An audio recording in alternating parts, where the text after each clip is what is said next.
गोटे कथा ताले कहबी आशिका झरा गुरो मीठा माई कोमरो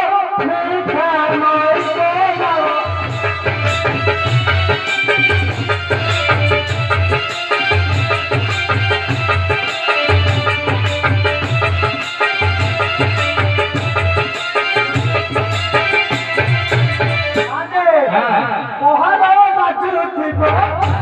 पहरा बाजुथिबे तुहाको दुहाले मनिबो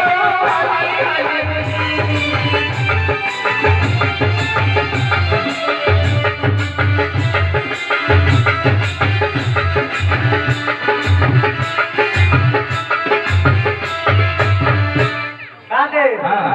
आउ पतिए कथा रहला आ कोन है आउ पतिए कहली केना पोड़ा रस मीठा मा